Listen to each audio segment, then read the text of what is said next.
Welcome to Mainland Television Regional News. I'm Graham O'Brien, and today's news: some local Nelson house sales facts, RSA talks Anzac issues, WOW on the road, plus more. A Motueka man was up on charges after a woman was stabbed in Motueka on Wednesday evening. The Armed Defenders Squad was sent to Motueka following a report that a woman had received a knife injury in a domestic-related incident. Police were alerted about 6:20 p.m. after neighbours intervened in a dispute in which the woman received a facial injury allegedly inflicted by her partner. The man was located and arrested without incident at the Poole Street address shortly before 10 p.m. A 37-year-old unnamed man is to appear in Nelson District Court on Thursday. In a report released by the New Zealand Real Estate Institute in March 2015, the figures show that the average asking price of homes for sale in New Zealand in March reached a new high of $514,712, the third consecutive month of record asking prices. The latest monthly property data shows that the number of new listings in March was 11,870, a decline of 4.9% from the same time last year and the lowest since 2009. Chrissy Small spoke to someone on the coalface of Nelson Tasman real estate, Brian Walker from First National, to find out if Nelson was bucking the national trend. Who are the buyers and is demand outstripping supply? We are certainly seeing some really strong competition at the moment, and that is pushing prices high. It's not unusual, particularly in the sub $400,000 range, to have properties under contract before the first open home. So canny buyers are getting hold of agents before the open home and going through and putting together their offer. It's also really usual at the moment to see multiple offers happening on properties. So that element of competition is driving those prices higher than perhaps they would have been previously. Okay. Is there a big demand at the moment for properties? There really is. Yeah, there really is. I mean, it's traditionally you'll always see a lot of transactions happening in the warmer months. So January, February, March. But we are continuing to see that now. I think vendors, homeowners, are a little bit more reluctant to put their properties on the market in the cooler months. But we still have the demand there. Those people missing out on those multiple offers, they want their new homes, they really do. Yes, of course. And look, there's been a decline in listings. So do we have a demand outstripping supply scenario at the moment? I think in the Nelson and Tasman region, I'm not experiencing that so much. What I am seeing is that competition element coming in, so people are paying more perhaps than they would have previously, but I'm not seeing a lack of supply. It is a seller's market at the moment for sure, but I'm not seeing, a huge backlog of buyers. Right. Disappointed parties, yes, but each week there are new listings coming on. They may have dropped off a little bit, but still we are seeing good supply coming through. Who is buying? I mean, are they foreigners? Everyone's saying, yeah, they are. Prices yeah, are. They are. Are they foreigners or are they locals? So, in my experience, First National, I had a little bit of a look at the statistics. About 50% of our internet hits are from overseas, so Australia, UK, Canada, Asia. 50% obviously then from New Zealand. I'm not seeing that bear out in the people that are buying the properties. So I'm seeing it's mainly Kiwis. In Nelson and Tasman region, there are a lot of English people. They're living and working here, or they come here to retire, so they come in with the money. It's not a big Asian market that are coming in, certainly to this region, in my experience. So they're not investment buyers, they've come here for the lifestyle? They've come here for the lifestyle. I just got off the phone this morning to a family whose children commute for an hour and a half each way to school, and they're looking at a rural property that I've got because it's 10 minutes to school and they could cycle it. So yeah, they want the lifestyle that Nelson and Tasman offers. Absolutely. Right, okay. How fast are properties selling? We're in a house now which sold in how many days from its listing? Chrissy, it was the first people that I bought through. It sold within 2 days of it being listed. They were the only party that I bought through, so they had to be really strong with their offer, and the vendors were tough on them, but they knew that this is the type of home they wanted. An older-fashioned home with a beautiful Kiwi quarter acre section, very quick. Its neighbour sold under multiple offer 2 months previously. So I knew it was going to be a popular home. The vendors understood that as well. So we pushed them hard on what they paid, but I think they paid a fair price for this without it hitting the market fully. So what do people do if they're looking to buy? How do they go about? Just get out there. What they've got to do is get out there and work out, actually, they've probably got a list this long and they probably need to get it into a list of criteria this long, and they'll work that out through time spent at open homes, looking at different properties, areas, price ranges, that type of thing. My advice would be to get on board with an agent, spend time talking to them. We are in and out of people's homes all day, every day. We know who's thinking about coming to the market tomorrow, we know who's thinking about coming in 6 months. And sometimes, like it was with this home, it can just be those conversations that leads to a really happy outcome. Right. Okay, so first home buyers, are they the ones that are basically winning at the moment? They are doing well. They don't have to worry about a home selling, so that isn't a condition that they have to factor into their contracts. They do have to make sure they've got the finance in place, and we're just seeing a very small increase now in a couple of contracts falling over on the back of finance. So banks are really clear, insurers are really clear, they need things to be absolutely spotless in terms of the contract. They aren't going to take unnecessary risks. No. But first time buyers, they've got a good stash of money in the bank generally, or mum and dad are helping them out. Yep. Plus that access to the KiwiSaver, which has gone up $100,000 just recently. So that's a huge, $450,000 for your first home if you're one of those eligible people. For the home couples. start, Yeah, that really is, that's a good amount of money in which you can get a great home. The size of Tasman and Nelson's economy increased by 7.8% in figures out for the year ended March 2014, according to just released figures from Statistics New Zealand. The increase in regional gross domestic product, GDP, for the year ended March 2014 was mainly due to horticulture and manufacturing industries. In the 5-year period from 2009 to 14, the Tasman and Nelson economy increased by 25.4%, above the national movement of 22.4%. That sounds like good news. However, looking at the statistics of other regions, Nelson Tasman region could seem to be underperforming economically as the 4th lowest performer for GDP with $4.2 billion for the 2014 year, followed by Marlborough in 3rd place with $2.3 billion and West Coast 2nd lowest with $1.7 billion. Gisborne showing as the lowest contributor with $1.6 billion of GDP out of the 15 regions. While at the other end of the list, Auckland tops it with $81.2 billion of GDP. Nelson-based World of Wearable Arts Museum is taking the exhibition on the road in partnership with the New Zealand Government. Chrissy Small caught up with Ellie Boswick of WOW to find out more about what this roadshow is all about. Ellie Boswick, look, WOW on tour. Can you tell us a bit about what's going on? Yeah, sure. Well, World of Wearable Art obviously has had an exhibition here in Nelson for over 10 years now. And one of the things we've realised is that there's a great interest internationally for what WOW is up to. But clearly the show is a really big event. So we're working towards taking an international exhibition overseas. And in fact, we've started. So the exhibition actually opened in Auckland Museum in November last year. And it closed in about 3 weeks ago, and now it's being packed up and ready to go to Australia. And it opens at the Perth Tucker Gallery in Townsville on the 29th of May, and it's there through until the middle of July. And then after that, it moves on to Hawaii. So it's going to the Bishop Museum in Hawaii, and it opens there on the 3rd of October. Is this the first time that WOW has taken to the road like this? Overseas, yes. We had an exhibition that toured New Zealand, Off the Wall, that toured New Zealand for over 2 years, which was very successful. And that really gave us, I guess, the impetus to be able to take this show overseas. It gave us the confidence that people are interested in a touring exhibition. But it's the first time we've taken an exhibition of this scale. Right.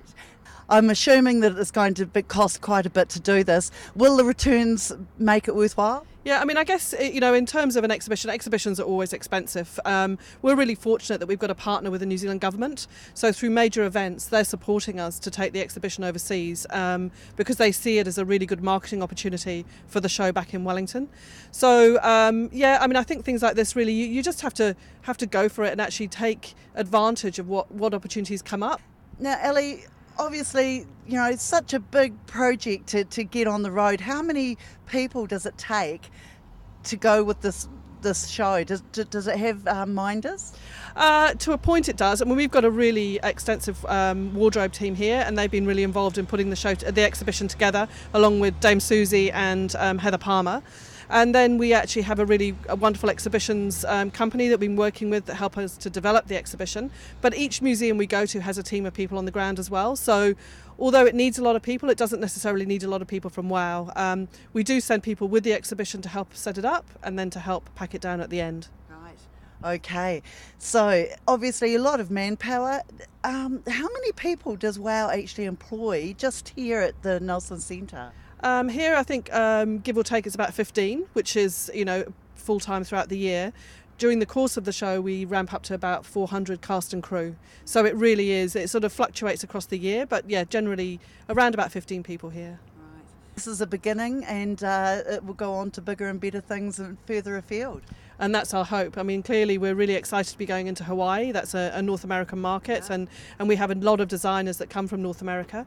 And after that, we'd really like to look at going more in towards Europe, which would be very exciting. Yeah, just the beginning. Well, it's already got an international flavour already with the competitors coming from all over the world. But it looks like you might be drawing a few extra visitors to New Zealand, do you think? Let's hope so. That's part of the plan. And if we can, that will be wonderful. With the Anzac commemorations this weekend, we talked with Derek Neves, Regional President of Nelson, Marlborough and Western RSA, to get his opinion on a few Anzac Day issues. Derek Neves, thanks very much for taking the time to talk to us today about the big commemorations, celebrations coming up. Do you feel that with the interest generated in this commemoration that Trafalgar may become the main venue from now on? Well, thank you very much for the opportunity to speak to you, and I don't know that it will be for a long time, but it could be over the next 4 years, because we've got centenaries of a number of events over the next 4 years. It could be that people will want to go back there, or they may want to have smaller events, more of them here.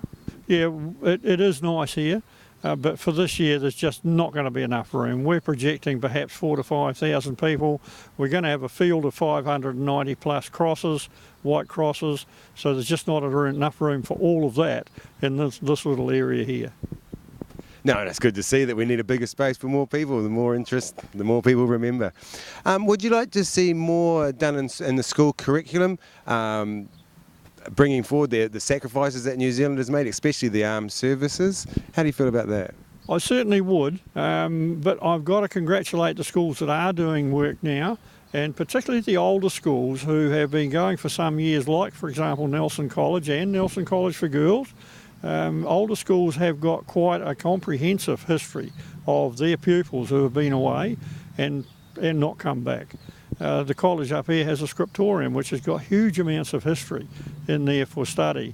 The RNZ RSA also engage in a number of activities that promote secondary schools in particular to get involved in commemoration, and things like the annual speech contest that ANZ sponsors for RSA, and this year there are 8 contestants have gone to Gallipoli as part of the New Zealand Youth Ambassador Group.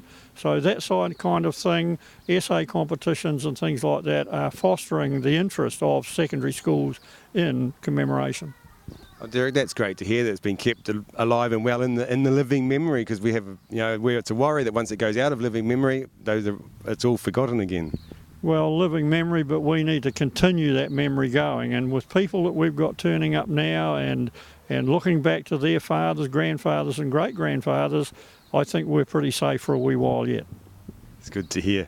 A number of people have commented that it's disappointing not to have the recreations down at Founders Park. It seemed to be a really good way to engage the children in a hands-on activities. How do you feel about that? And has the RSA been involved in the past years in those recreations?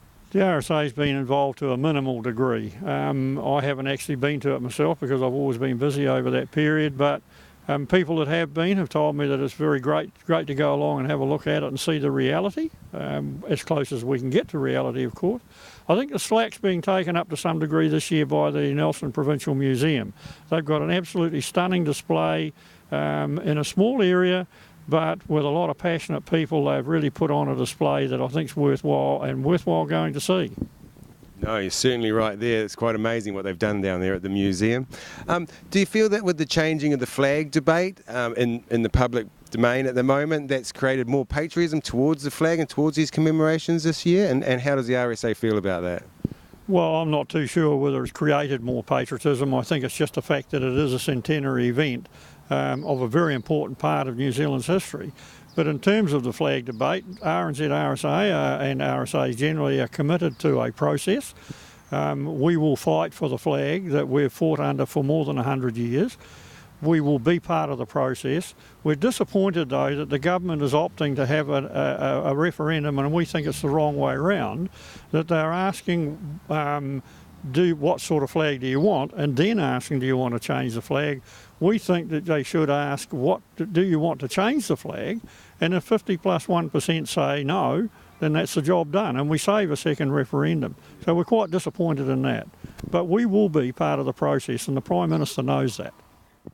Buglers have been sounding last post every night at 5 p.m. outside the Nelson Museum in a countdown to the Anzac Day commemorations on Saturday. During the Great War, the bugle call, now known as the last post, was sounded at the end of each day to signal to soldiers still in the field that fighting was over and to follow the sound of the call back to camp and safety.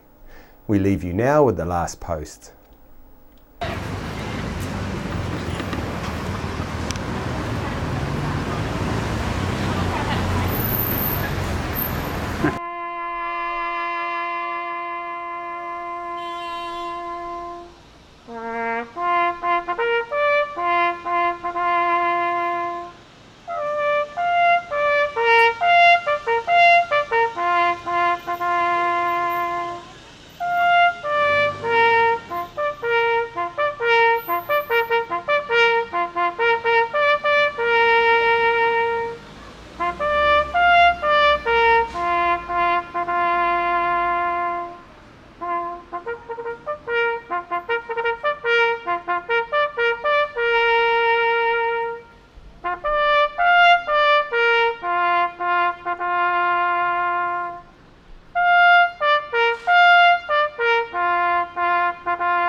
They shall grow not old, as we that are left grow old. Age shall not worry them, nor the years condemn. At the going down of the sun, and in the morning, we will remember them. After the break, we'll bring you the latest weather update and some events and happenings coming up from around the region. Hi everyone, I'm Nelson Harris from the Facilitators. We now look after sales for mainland TV, radio, Sky and online. New Zealand On Air's latest Colmar Brunton survey confirms mainland's large multimedia audience. If you're in business or want to put a message out to everyone in the Nelson Tasman region, plus nationwide on Sky or worldwide online, please give me a call or see our website at www.mainlandtv.nz. I'm Francis from Nelson Auto Glass. We repair all auto glass, stone chips, windscreen replacements, scratch removal. If you have an auto glass issue, our team will sort it. Nelson Auto Glass Specialist, 84 Vanguard Street, Nelson.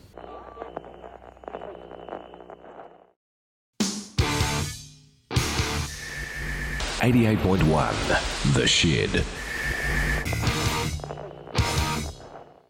Are you looking for a scooter, walker, wheelchair, baby seats or pushchairs? Then come in and see the Nelson Region Specialist at Mobility for You, 269 Queen Street, Richmond, opposite the library. We have a huge selection of scooters, walkers, wheelchairs and accessories, along with a free booklet guide. We also provide a breakdown service if you ever get a puncture or a flat battery. We have fully equipped service vans to rescue you. Hi, I'm Robin Jordan and I invite you to call in and see the friendly team at Mobility for You, 269 Queen Street, Richmond, opposite the library. Why would you want to pay as much as $1,000 for a single bed mattress when you can buy a high quality locally made mattress like this for as little as $220. And a queen size mattress could cost you in excess of $3,000, but at Nelson Beds you could have a mattress like this as low as $425. So why would you go out and spend a fortune on your child's bedroom when you can come to Nelson Beds and buy a complete single mattress and base set, a 7-drawer Scotch chest, a headboard and a 3-drawer bedside cabinet for as little as $979. So call and discuss our custom manufacturing options and local after sales service at Nelson Beds, Nelson's only bedding manufacturer.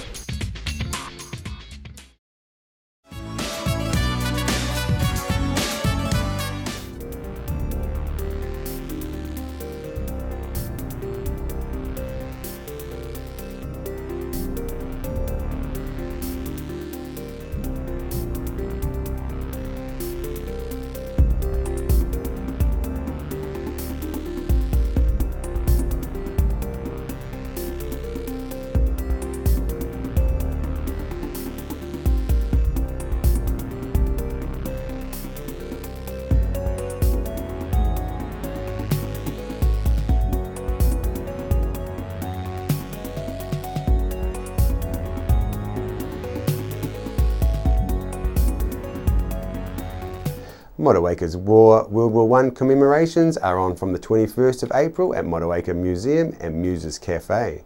For times and dates, please phone 03 528 7660. Nelson Anzac Day Centennial Dawn Service is on this Saturday 25th of April. At 5:30 a.m. a parade will leave Miller's Acre, the Eyesight Car Park, to Trafalgar Park. Access to Trafalgar Park will be via the main entrance or Mai Tai Gate. For any information, please phone Kate on 03 548 0517.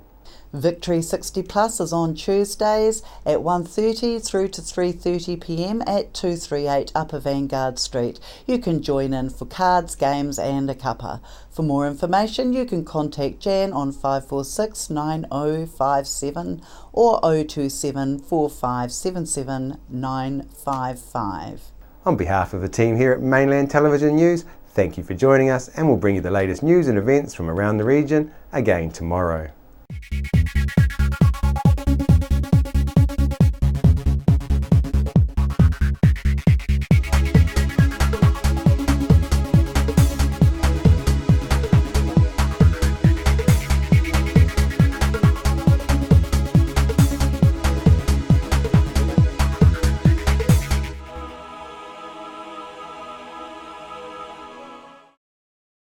Supporting local content so you can see more of New Zealand on air. Hi, my name's Ian Mortimer. Mortimer Auto Upholstery is your one-stop shop for all your upholstery needs. We do car and boat interiors, boat canopies, ute tonneau covers, canvas and PVC fabrication. Call in and see us in Oxford Mews, 72 Oxford Street, Richmond. Discover the Belgrove Tavern just 20 minutes south of Richmond on State Highway 6. A restaurant, functions, weddings, barbecue, garden bar with lots of room for kids. Come and see us. World War I was a defining period in our history, impacting greatly on the lives of people from the Nelson province. Memories of the First World War is an exhibition which will be displayed in a number of regional venues and is currently on at the Nelson Provincial Museum. We're the team at JCar, right here in Nelson, 120 Hardy Street. Our shop is full of electronic items, including security alarm systems, electronic components, solar and power, electronics toys,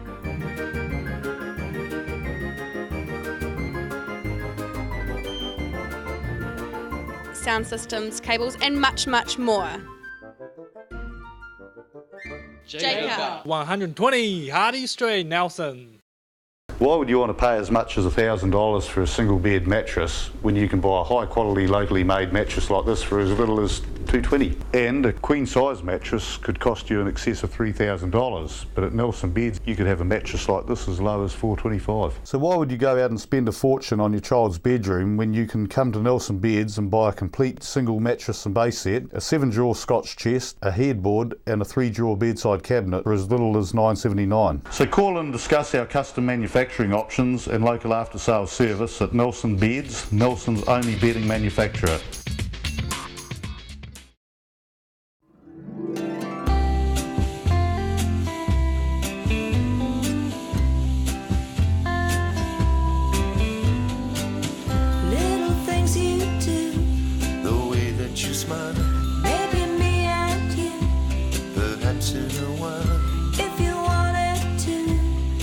we can do what lovers do.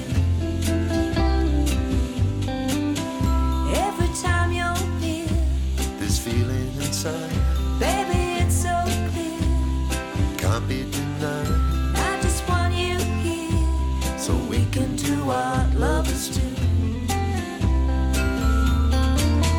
Lovers walk in the park, kiss in the dark, they're hardly ever apart. We do what lovers do. Lovers talk on the phone, they smooch and then run, won't leave each other alone. We do what lovers do, just me and you.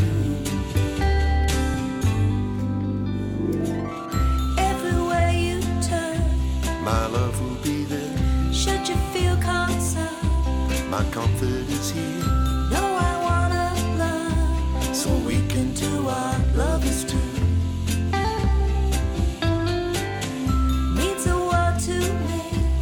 If this love is true, now the heart's set free, it's starting anew. If we both agree, we can do what lovers do.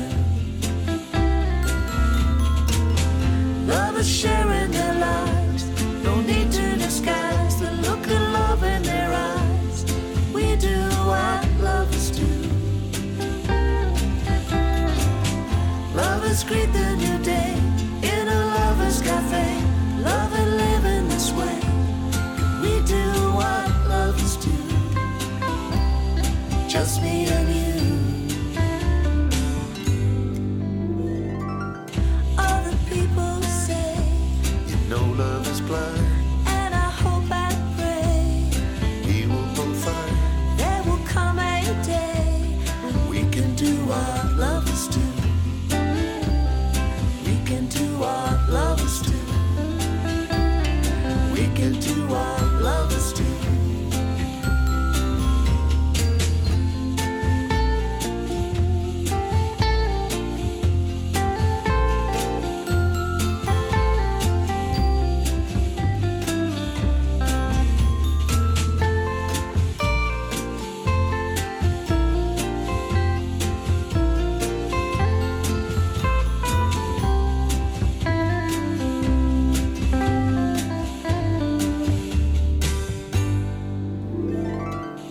Little things you do, The way that you smile, maybe me and you.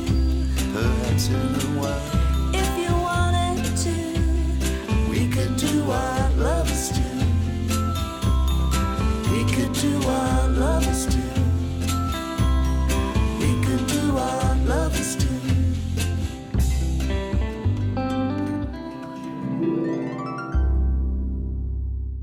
I'm Francis from Nelson Auto Glass. We repair all auto glass, stone chips, windscreen replacements, scratch removal. If you have an auto glass issue, our team will sort it. Nelson Auto Glass Specialists, 84 Vanguard Street, Nelson. Nelson Tire Center. Great prices, great service. Buy your own Bryford trailer. All types, all sizes. See Colin Douglas for your tires and batteries.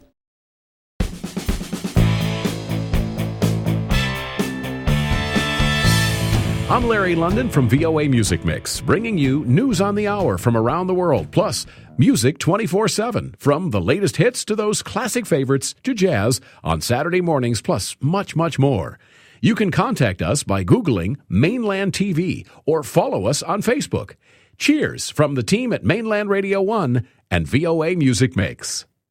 Rats, stoats and possums are killing our native birds and reptiles. You can stop this tragedy. The Brookway Marama Sanctuary is building a pest-proof fence which will allow native wildlife to flourish and spread into our lives. Help us preserve our native wildlife. Your support is needed now. You can personally or as a group sponsor a fence post for as little as $100, including the legacy of a personalised plaque. Go to thebrooksanctuary.org or give us a call. And be part of this exciting community project. The Brookway Marama Sanctuary, returning nature to the Nelson region.